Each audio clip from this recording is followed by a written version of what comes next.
Hello everyone, आज हम पढ़ने जा रहे हैं फार्मेसी का chapter 3 collection of drug substances. ठीक है, तो फटाफट से आते हैं इसके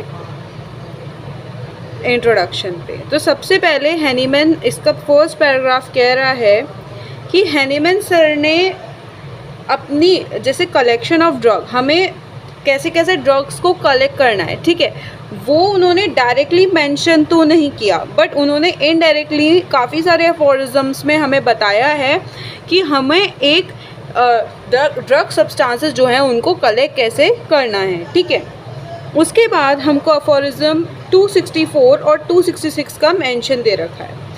तो 264 says that the true physician must be provided with genuine medicine of unimpaired strength so that he may be able himself to judge of their genuineness। मतलब कि देखिए, अगर कोई जो फिजिशियन है, अगर वो जेन्युइन मेडिसिन ही नहीं दे रहा, ठीक है, फॉर एग्जांपल अगर किसी ने मेडिसिन दे दी, उसमें लिखा था सल्फ़र, बट एक्चुअल में उसमें सिर्फ सल्फ़र प्रेजेंट नहीं था, उसमें कुछ मिलावट थी। तो फिर उसने टेस्ट करे सिम्टम्स को, ठीक है, मतलब उसने ड्रग प्रूविंग के दौरान उसने सब सिम्टम्स निकाले दवाई के, तो पर्सन ने बोला कि ये सल्फ़र के सिम्टम आ रहे हैं, बट उसमें एक्चुअल में पूरी तरीके से सल्फ़र नहीं था, कुछ और मात्रा में कुछ और सब्सटेंस भी मिले हुए थे। ठीक है, तो इन द सेंस ये है कि जब तक आपकी मेडिसिन जेन्युइन नहीं होगी, आप उसकी जेन्युइननेस, उसके सिम्टम्स की जेन्युइननेस कैसे बता सकते हो। ठीक है, कि मतलब जो जेन्युइन मेडिसिन होती है, ठीक है, जो वाकई में जेन्युइन मेडिसिन है, जैसे सल्फ़र की, अगर आप जेन्युइन मेडिसिन दोगे पेशेंट को, तभी वो वही रिज़ल्ट प्रोड्यूस करेगी जो बाकी हैनीमैन सर ने देखे। ठीक है, तभी वो सिमिलर रिजल्ट्स प्रोड्यूस करेगी। ठीक है, फिर 266 अफोरिज्म कहता है कि ऐसे सब्सटेंस जो एनिमल किंगडम और वेजिटेबल किंगडम को बिलोंग करते हैं, वो अपनी मेडिसिनल क्वांटिटी सबसे बेहतरीन क्रूड स्टेट में प्रोड्यूस करते हैं। ठीक है, substance belonging to animal and vegetable kingdom possesses their medicinal qualities most perfectly in their crude state। ठीक है, उसके बाद हमारे पास यहाँ पर आता है वेजिटेबल किंगडम। ठीक है, अभी हम क्या डिस्कस कर रहे हैं, अभी हम रूल्स डिस्कस करेंगे कि हमें किन किन बातों का ध्यान रखना है। फिर हम पूरे प्लांट में उसका एक एक पार्ट देखेंगे कि कैसे कैसे एक एक पार्ट हमें कलेक्ट करना है। अभी जनरल रूल्स देख रहे हैं हम। ठीक है, तो the collection of drug substance should be done by N experienced and qualified botanist. तो सबसे पहले आपको तो करना नहीं है, ठीक है, प्लांट और प्लांट्स का जो सिलेक्शन है, प्लांट के पार्ट्स का, वो एक एक्सपीरियंस्ड और क्वालिफाइड बॉटनिस्ट करेगा। ठीक है, एक एक्सपीरियंस्ड और क्वालिफाइड बॉटनिस्ट करेगा, जिसे स्पेशल नॉलेज है टेक्सोनॉमी की, सिस्टमैटिक बॉटनी की, जो आपने 12th में पढ़ा होगा, टेक्सोनॉमी, सिस्टमिक बॉटनी, और he should be able to possess the basic knowledge of homoeopathic pharmacy. और केवल वो बॉटनिस्ट नहीं होना चाहिए, उसे होम्योपैथिक फार्मेसी की बेसिक नॉलेज होनी चाहिए। ठीक है, उसके बाद जनरल रूल्स ऑफ कलेक्शन। तो जनरल रूल्स में सबसे पहले आपके पास क्या आता है, medicinal plant should be gathered in localities to which they are individuals. जैसे कि आम, आपको पता है कि आम जो होते हैं वो ठंडी जगहों पे नहीं आते, गर्म जगहों पर आते हैं। ठीक है, जहाँ ट्रॉपिकल टाइप ऑफ क्लाइमेट रहता है। ठीक है, तो यही कहने का मतलब है कि आप ये नहीं कि इंडिया से आम लेके जाके आप यूएसए में दवाई बना रहे हो। ठीक है, तो जो प्लांट जहाँ का है, आपको वो प्लांट से वहीं दवाई बनानी चाहिए, मतलब जिस एरिया का है, जिस लोकेलिटी का है, वहीं से ही आप दवाई बनाएंगे तो बेहतरीन रहेगा। ठीक है, wild plants are more effective and possess more medicinal virtue than those cultivated in gardens. तो ये कह रहे हैं कि अगर आपको वाइल्ड वैरायटी मिलती है, ठीक है, वाइल्ड वैरायटी मिलती है किसी भी प्लांट की, तो आप उसको प्रेफर कीजिए कल्टीवेटेड गार्डन्स की जगह। ठीक है, cultivated plants should never B use. कभी भी हमें कल्टीवेटेड प्लांट्स को यूज़ नहीं करना, अगर वाइल्ड वन हमें मिल सकते हैं तो। ठीक है, प्लांट्स जो होते हैं बॉटनिकल गार्डन में, अगर चलो मान भी लिया आप कल्टीवेटेड आपको नहीं मिला वाइल्ड वैरायटी, आपने कल्टीवेटेड गार्डन से यूज़ कर लिया, ठीक है, कल्टीवेटेड गार्डन से आपने जो जहाँ पर कल्टीवेशन करी जाती है उन प्लांट्स की, वहाँ से आपने ले लिया।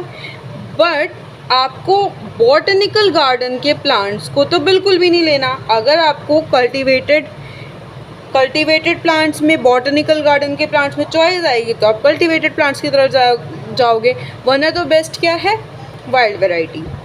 उसके बाद only healthy well developed fresh except which have to be imported from outside, perfect and vigorous plants are to be used which are regularly formed and free form. All kind of dust, worms, insect, caterpillar nest, worm eaten things and things which are spoiled by dirt and mud, discoloration, abnormal odor or any sign of deterioration. देखें, मतलब हमें क्या लेना है, बिल्कुल healthy plant लेना है, ठीक है। एक तो हमें इम्पोर्टेड प्लांट्स नहीं लेने, ठीक है, हमें बिल्कुल परफेक्ट वाइगरस प्लांट लेने हैं, जो कि वाइगरस मींस रेजिस्टेंट प्लांट होने चाहिए, मतलब खुद ही बहुत स्ट्रॉन्ग प्लांट होने चाहिए कि उन पे कीड़े ना लगे हों, ठीक है, ना उन पे वर्म्स का इन्फेक्शन हो। और यहाँ पर नेचुरली स्ट्रॉन्ग की बात हो रही है, ठीक है, वाइगरस प्लांट नेचुरली स्ट्रॉन्ग प्लांट होने चाहिए, ठीक है। उसके बाद इंसेक्ट नहीं होना चाहिए, डस्ट नहीं लगी होनी चाहिए, साफ़ सुथरे प्लांट होने चाहिए, वर्म ईटन प्लांट्स नहीं होने चाहिए, ठीक है, कि कोई कीड़ों ने खा लिया उसको। फिर डिसकलरेशन नहीं होने चाहिए, ग्रीन होने चाहिए अगर कोई प्लांट ग्रीन है तो। और अबनॉर्मल ऑर्डर, किसी भी प्रकार की अबनॉर्मल ऑर्डर नहीं आनी चाहिए प्लांट में से, क्योंकि वो साइन होता है कि प्लांट ख़राब है, उससे दवाई नहीं बनाई जा सकती। उसके बाद plant that through old age have acquired a woody consistent ought not to be used। अब जैसे कोई प्लांट है उसमें वुडी कंसिस्टेंसी आ गई है, तो उस केस में हमें वो प्लांट को यूज़ नहीं करना है, ठीक है। उसके जितने भी जैसे पुराने या सिकली लुकिंग प्लांट होते हैं, ठीक है, जो आधे टूटे फूटे होते हैं या सड़ रहे होते हैं, डिकेड प्लांट्स होते हैं, या उनकी रूट्स उखड़ गई होती हैं, ऊपर आ गई होती हैं, तो ऐसे प्लांट्स को हमको नहीं लेना है।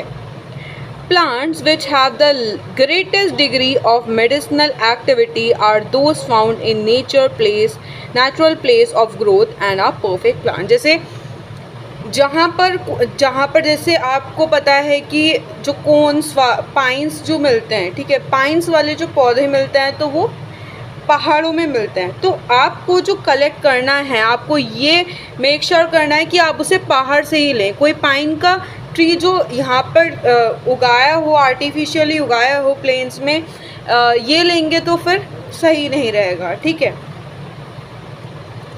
देन उसके बाद regarding the time of collection, अब हम टाइम की बात करेंगे, ठीक है।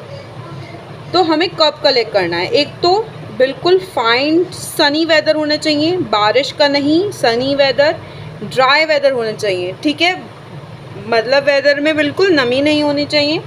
आप अर्ली मॉर्निंग में कलेक्ट करो, ठीक है। जैसे ही मॉर्निंग की जो ड्यू होती है वो उड़ जाए थोड़ा सूरज आने के बाद, तो उसके बाद आप अपना कलेक्ट कर लो प्लांट के जो भी आपको चाहिए। When the medicinal virtue is greatest, तो उस टाइम पे इसलिए हम कलेक्ट करते हैं क्योंकि उस टाइम पे पेड़ पौधों का जो मेडिसिनल क्वालिटी होता है वो सबसे मैक्सिमम होता है, ग्रेटेस्ट होता है। They should not be collected during early morning dew। तो जब ओस पड़ी हुई होती है, ठीक है, सुबह के टाइम पे, तो उस टाइम पे हमें कलेक्ट नहीं करना।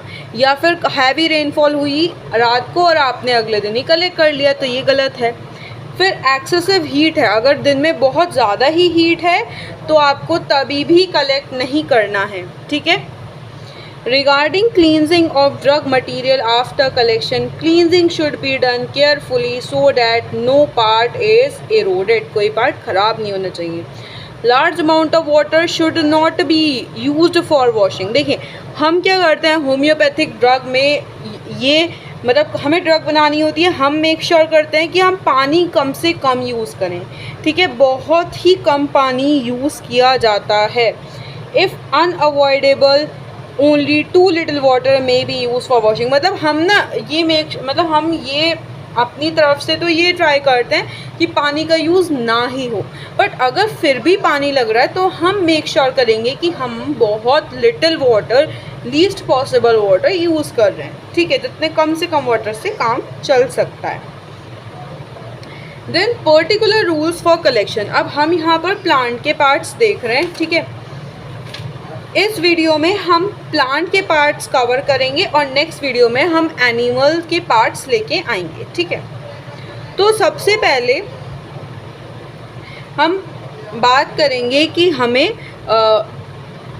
जो जैसे हम मदर टिंक्चर बना रहे हैं, ठीक है, या फिर हम मदर सब्सटेंस बना रहे हैं, ठीक है। तो मदर सब्सटेंस तो आपको पता है मिनरल किंगडम के बनते हैं, मदर टिंक्चर आपका एनिमल और प्लांट का बनता है। तो हम अभी मदर टिंक्चर देखने वाले हैं कि अगर हमें मदर टिंक्चर बनाने के लिए प्लांट्स चाहिए तो हम कैसे कैसे उनको कलेक्ट करेंगे। तो सबसे पहले होल प्लांट है, आपको पूरा प्लांट ही कलेक्ट करना है, तो आपको उसे फ्लावरिंग सीजन में कलेक्ट करना है, ठीक है, जब प्लांट पे फ्लावर आ रहे हों, ठीक है। Partly flower and partly in bird during sunny weather. तो जब वो फ्लावरिंग करेगा, ठीक है, जब वो फ्लावरिंग कर रहा होगा, पूरे फ्लावर नहीं हुए होंगे, ठीक है, फ्लावरिंग चल रही है उसकी, आधी बर्ड हैं, आधा फ्लावर हैं पेड़ पे, और सनी वेदर में आपको कलेक्ट करना है, जैसे कि मैंने पहले आपको बताया। Then they should be carefully cleansed by shaking, उसको शेक करके आपको बिल्कुल क्लीन कर लेना है। फिर उसको ब्रशिंग से आप क्लीन कर सकते हो, या जनरली उसको धीरे धीरे जेंटली रब करके उसको क्लीन कर सकते हो। Washing with profuse water should be avoided, जैसा मैंने आपको पहले बताया, हमें बहुत ज़्यादा वाटर से उसको साफ़ नहीं करना है, ठीक है। रूट को हम रेडिसेस भी बोलते हैं। तो रूट अगर एनुअल प्लांट की रूट कलेक्ट कर रहे हो तो आप अर्ली इन ऑटम करोगे। As they die after ripening of seeds, क्योंकि जैसे ही सीड्स राइपन हो जाते हैं तो वो रूट्स मर जाती हैं, तो आपको उसे अर्ली ऑटम में कलेक्ट करना है। देन बाइनियल, ठीक है, जो 2 ईयर्स में फ्रूट देते हैं, तो उसको हम कहते हैं कि इन स्प्रिंग ऑफ सेकेंड ईयर, जब सेकेंड ईयर का स्प्रिंग आ जाए, ठीक है, तो सेकेंड ईयर का स्प्रिंग आ जाए तब आप कलेक्ट कर लीजिए। फिर अगर आप पेरिनियल प्लांट के रूट्स लेना चाहते हो तो आप सेकेंड या थर्ड ईयर में कलेक्ट कर लो, ठीक है। मतलब वुडी फाइबर डेवलप नहीं होना चाहिए, जैसे हमने पढ़ा ना पहले कि वुडी वाला प्लांट हमें नहीं चाहिए, ठीक है। तो हमें उसका वुडी फाइबर डेवलप होने से पहले सेकेंड या थर्ड ईयर में ही अपना सब्सटेंस कलेक्ट करना होगा। Roots are to be collected by cutting just under the stem. Stem है, स्टेम के नीचे काट दिया जस्ट। रूट्स को आपको ज़्यादा पानी यूज़ किए बिना कम से कम पानी यूज़ करना है रूट्स को क्लीन करने में, ठीक है। दे should B free from moulds, उसमें मोल्ड्स नहीं होने चाहिए। हाँ, जैसे हम प्लांट में देखते हैं कि वुडी अपीयरेंस नहीं होनी चाहिए, वैसे ही रूट्स के साथ भी है, वुडी अपीयरेंस नहीं होनी चाहिए। फिर आपने एक फ्रेश रूट कलेक्ट करा, ठीक है, आपको उसे जल्द से जल्दी मतलब उसको जल्द से जल्द उसकी मेडिसिन बनानी पड़ेगी जैसी आपने कलेक्ट करा, बिकॉज रूट्स जल्दी मर जाती हैं, ठीक है, रूट्स डाई हो जाएंगी, ठीक है। उसके बाद स्टेम्स, जिन्हें हम स्टैपाइटिस बोलते हैं, तो जैसे ही लीव्स डेवलप हो जाती हैं उसके बाद आप लीव्स को कलेक्ट कर सकते हो, उस स्टेम्स को कलेक्ट कर सकते हो, ठीक है। तो जैसे ही लीव्स डेवलप हो गई एक स्टेम पे, तब आपने स्टेम को कलेक्ट कर लिया। Leave folia before during an early part of flowering time. तो आप क्या कर सकते हो कि जैसे फ्लावरिंग अभी नई शुरू हुई है किसी प्लांट में, तो आपने उस प्लांट की लीव्स कलेक्ट कर ली, ठीक है, या फिर फ्लावरिंग से पहले भी कलेक्ट कर सकते हो आप, या फिर फ्लावरिंग चल रही है तभी भी कलेक्ट कर सकते हो, no problem. Then leaves of biennial plants, हाँ, बट फ्लावरिंग के बाद नहीं करना, ठीक है, इसमें फ्लावरिंग के बाद आपको नहीं करना leaves collect. Leaves of biennial plant, अब बाइनियल प्लांट की लीव्स है तो क्या करें, तो उसको भी आपको स्प्रिंग में कलेक्ट करना है सेकेंड ईयर की। जैसे आपने रूट को कलेक्ट करा था ना सेकेंड ईयर में, सेकेंड ईयर के स्प्रिंग में, ऐसे ही लीव्स को भी आपको सेकेंड ईयर के स्प्रिंग में कलेक्ट करना है, ठीक है। जैसे ही फ्लावरिंग शुरू होगी प्लांट पे, वैसे ही आपको लीव्स कलेक्ट करनी है, ठीक है।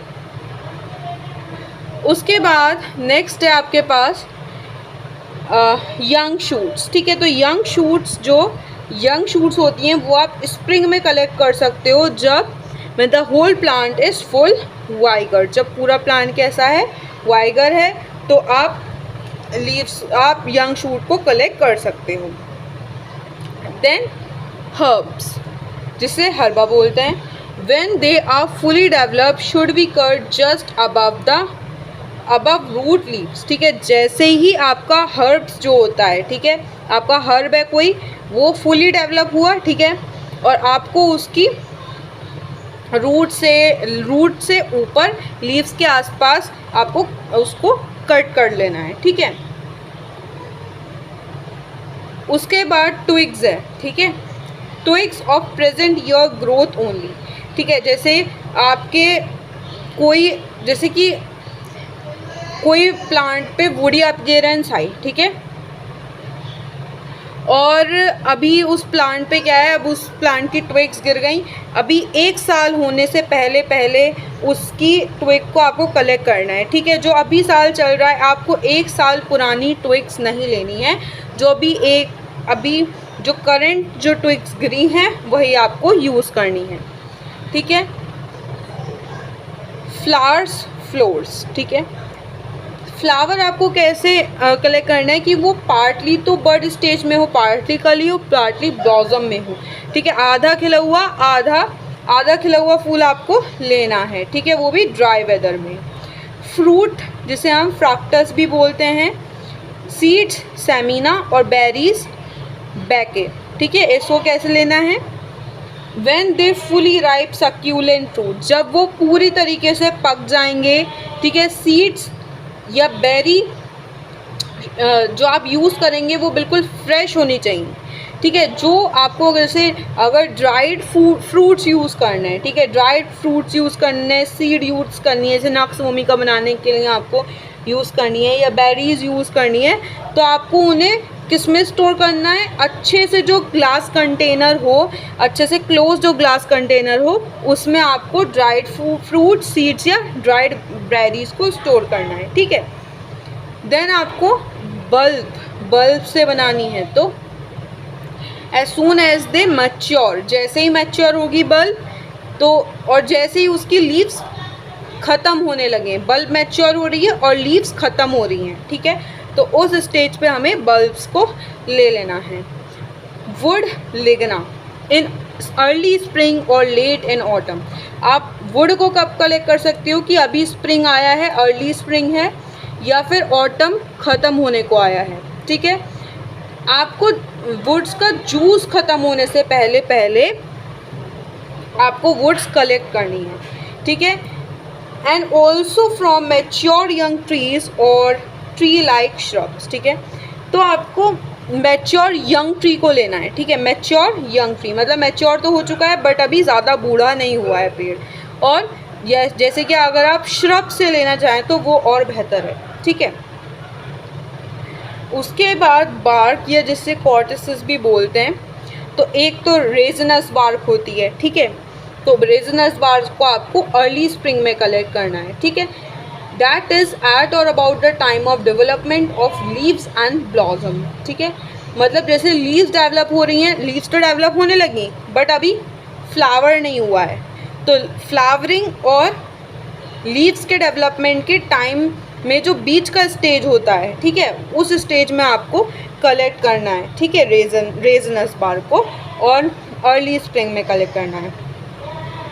देन नॉन रेजनस बार्क को अगर आपको रेजनस नहीं चाहिए तो आप लेट ऑटम में कलेक्ट कर सकते हैं, और कैसे प्लांट से, यंग वाइगरस ट्री से। यहाँ पर यंग वर्ड ध्यान रखिएगा, ठीक है, आपको पुराना पेड़ यूज़ नहीं करना, यंग वाइगरस ट्रीज। नार्कोटिक प्लांट्स में when in blossom and just before और व्हेन कमिंग इनटू ब्लूम। तो वाइल इन ब्लूम मतलब नार्कोटिक प्लांट्स को आपको तब लेना है जब उस पर फ्लावर्स हों, ठीक है, उसके फ्लावर्स खिल गए हों। एंड जस्ट बिफोर और व्हेन कमिंग इनटू ब्लूम, और या फिर खिलने वाले हों, ठीक है, तो आप नार्कोटिक प्लांट्स को कलेक्ट कर सकते हैं। देन यहाँ पर नोट है कि exotic drug substances should never be imported in powder form और without identification of their genuineness. या फॉरिज्म 268 कहता है they are to be obtain from reputed firm but preferably in their natural form or state, and proper identification should be carried out before using them in preparation of mother tincture। देखिए exotic drugs, ठीक है, तो exotic drug को आपको कभी भी powder की form में इंपोर्ट नहीं करना है, ठीक है। बिना आपको आपकी कोई भी ड्रग है, ठीक है, उसकी प्रॉपर आइडेंटिफिकेशन नहीं है, आपको नहीं पता कि वो जेन्युइन है या नहीं है, ठीक है, तो आपको उसे यूज़ नहीं करना है मेडिसिन बनाने में। आप जैसे कोई ड्रग के लिए आपको कोई ड्रग बनानी है, उसके लिए आपको सब्सटेंस चाहिए, ठीक है, तो आपको किसी रेप्यूटेड फर्म से उसे कलेक्ट करना है और उसकी नेचुरल फॉर्म में कलेक्ट करना है। उसकी प्रॉपर आइडेंटिफिकेशन के बाद ही आप उसका मदर टिंक्चर बनाइए। देन नेक्स्ट पॉइंट है for exporting vegetables products of foreign countries they should be tied in loose bundles and then hanging in the shade away from direct sunlight, rain, etc. When they will be perfectly dried they should be packed well and sealed। देखिए अब कई बार ये होता है कि आपकी country में available नहीं है पर्टिकुलर वेजिटेबल, ठीक है, और आपने मंगाई है उसे फॉरेन कंट्री से, तो आप जैसे आप वहाँ से फॉरेन कंट्री से एक्सपोर्ट हो रहा है, ठीक है, सामान आपका वेजिटेबल, तो सबसे पहले तो उसे लूजली टाइटली पैक नहीं करना, ठीक है, सबको लूजली पैक करना है, लूज बंडल में बांधना है, ठीक है, और उसको डायरेक्ट सनलाइट के या रेन के अंडर नहीं लगना है, उसको शेड में रखना है आपको, ठीक है, और उसको परफेक्टली आपको मेक श्योर करना है कि वेजिटेबल्स ड्राइड हो, उन पे मॉइस्चर ना हो और अच्छे से पैक हुई हो और वेल सेंट हो। ऐसी हमारी जो मेडिसिन बन जाती है ना, उसके बाद भी हम उसको डायरेक्ट लाइट में नहीं रखना चाहिए, ठीक है। सो आज की वीडियो यहीं तक। नेक्स्ट वीडियो में हम एनिमल किंगडम के कलेक्शन को कवर करेंगे, ठीक है। Thank you so much.